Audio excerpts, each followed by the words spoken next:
Hey guys, so I've come to a nice scenic location today to do some training and to talk to you about push-ups. Now you might think that push-ups have already been done to death, they're all over YouTube, but they are a staple of my training, and so I really wanted to talk about them. And also I think I have some unique perspectives and ideas to bring to the discussion. So without further ado, let's go.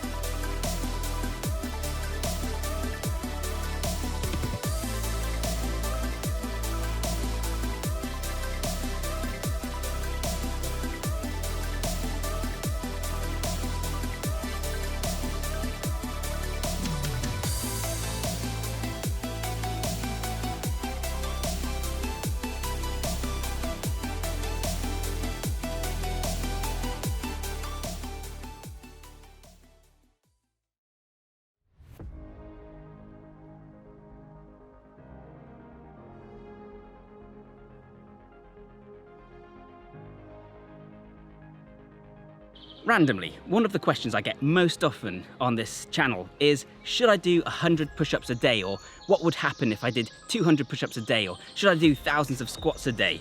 And this seems maybe a bit strange on the surface. Why would somebody want to do hundreds of the same exercise when they have enough trouble sticking to a normal training plan? But I think the appeal of something like this is that it's so simple. When you look at different training programs and advice, it can be really overwhelming. There's so much conflicting advice, and just remembering all those exercises and getting access to the equipment can be really challenging. So many people just think it would be easier if they could just choose one or two exercises and bash out tons of repetitions. And of course, they're following the logic that if a few push-ups is good, then tons of push-ups must be really, really good. But is this true? The surprising answer is yes, as long as you're also training other parts of your body. You need that rotational strength I always talk about, all that core stability in both directions and in the transverse plane, etc. But if you're doing those things, then doing high repetitions of bodyweight exercises can be one of the very best things you can do for yourself. In this video, I'm going to focus on push-ups, why they're so brilliant, why doing high repetitions is so brilliant, and some of the variations that you can incorporate as well. There are a few cues to keep in mind when performing a push-up. The first is obviously you don't want your core to sag, so you don't want your waist to travel towards the ground. You want to keep your body entirely nice and straight. This is obviously also a core exercise. It has the same benefits as the plank, and you won't get those benefits if you let your core, if you let your waist droop. Also just doesn't look pretty. Likewise, you want to make sure you aren't flaring your elbows. And this is an interesting point because I actually think a lot of people over-egg this point. So flaring your elbows looks like this. So you're in a kind of T pose. But anything below that, really, 75 degrees, 45 degrees is fine. As long as you have more of a triangle position than an upright position, then you're fine. So you see a lot of people trying to correct for this because they're so hot on flaring elbows, and as such they keep their hands here, right down by their sides. That's fine if you want to train your triceps, but it is a different exercise essentially. You can't produce as much force from this position. If you went to go and push someone or something, you would always do it from about here. You wouldn't naturally go into a T-pose, and you wouldn't naturally push from here either. So just do what feels comfortable. Your body knows. Obviously, if you watch back some footage and you think your elbows are too high, then bring them down, but most people are probably going to be fine. The tip is that at the top of the movement, if you can, you should try and protract your shoulder blades. That means push them out so you're not sagging like this, and that will correct a few other things as well. It provides additional shoulder protection, and you also want to maintain a full range of motion, so you're lowering yourself all the way to the ground so your chest touches the floor almost, and then you push yourself back up. But again, you don't need to be insane about this. If there's about an inch between you and the ground, it doesn't mean that the rep didn't count. I mean, maybe it does if you're in some kind of competition, but in real life, the research actually is a bit contradictory and inconclusive when it comes to how important range of motion is if max strength is your main goal. We know with isometric training, with overcoming isometrics, there's about a 30% spillover, so that you can train in just one position like this, and you'll actually get benefit here and here, just not all the way. And I imagine it's something similar here. At the same time, you rarely push anything from that position. So there are varying different results from different studies. Some suggest it might even be muscle specific, but as well as essentially allowing you to perform more repetitions than you otherwise could, using a more partial range of motion might also actually contribute to hypoxia and metabolic stress, which are some things I'm going to talk about in a moment, and which have their own unique benefits.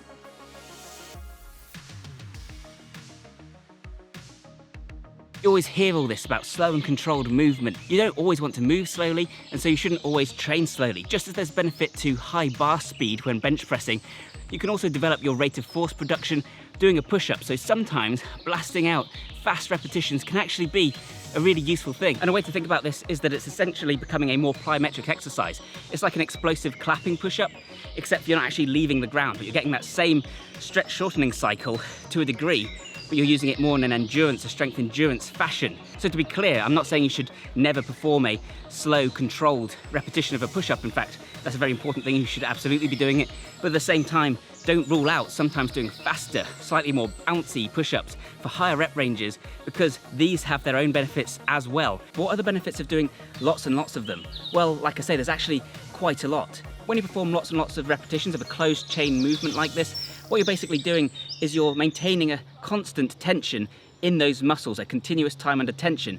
And what this does is it causes the blood to pool in that area because blood's being brought there, but the contraction is making it harder for the blood to then fully escape. It works a little bit like using a tourniquet and using blood flow restriction training.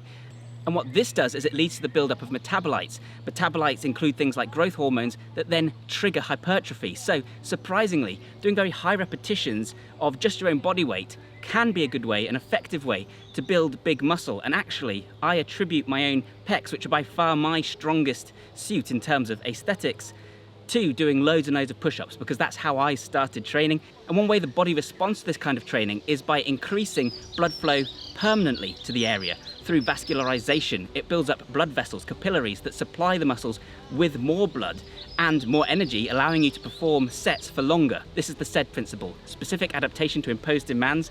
If you want to do something better, do it more. And in terms of building work capacity, the ability to exert strength over a long period of time, strength endurance, it of course doesn't get much better than doing high repetitions of a movement like this, because what you're essentially doing is just testing your ability to exert strength for a long period of time. It causes all kinds of changes, not only the vascularization, also the addition of new mitochondria, which are the energy factories of the cells, basically means you can go harder for longer, and that increased work capacity translates to better performance in the gym and better performance overall. And I've said many times on this channel that on the whole, strength endurance is probably more important than max strength when it comes to general performance in life and sports, because you very rarely have to lift the heaviest thing you can possibly lift once. More often, you need to be quite strong for a long time.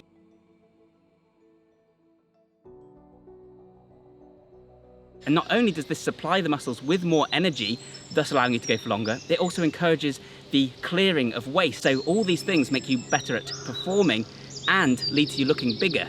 And what's really cool is that increasing vascularization, increasing blood supply to a muscle, might also increase your myonuclei count. In other words, it's going to add more nuclei to the muscles, which in turn increases protein synthesis and your overall potential for growth. And because myonuclei, which means muscle nuclei, don't disappear when you stop training, this also gives you bounce back ability.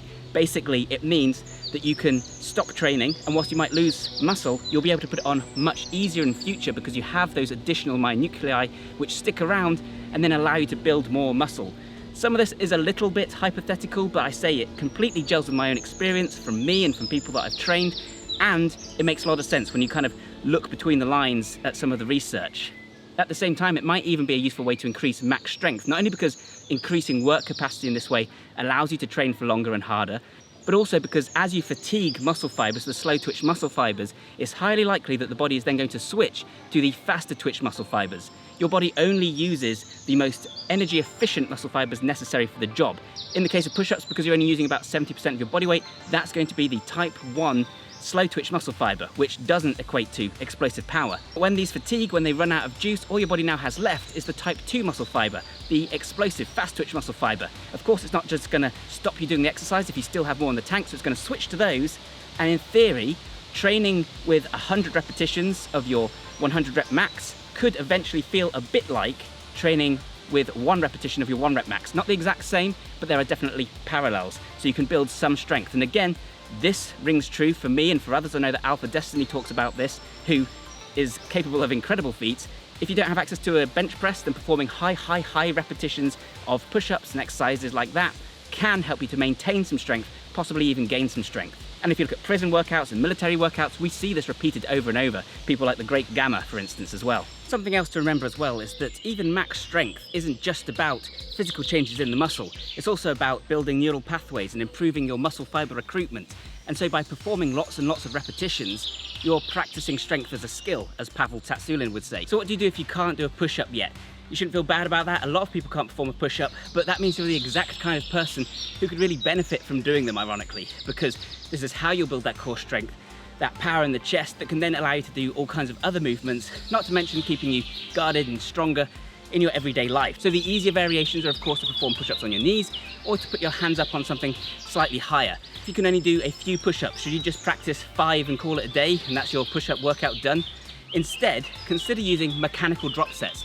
So mechanical drop set means that you're going to perform as many push-ups as you possibly can, and then as soon as you reach failure, so you can't perform another repetition, you're going to switch to the easier variation. So you might perform as many push-ups as you can, say that's 5, then you're going to perform push-ups on your knees with no rest in between, and then once you've done those, you might even start doing some wall push-ups. This means that you can fatigue all of those muscle fibers, you can use proper form at the beginning, but at the same time you're still building those neural pathways, still flooding the area with blood and causing muscle damage, etc., which is hard to do when you can only perform a couple of repetitions.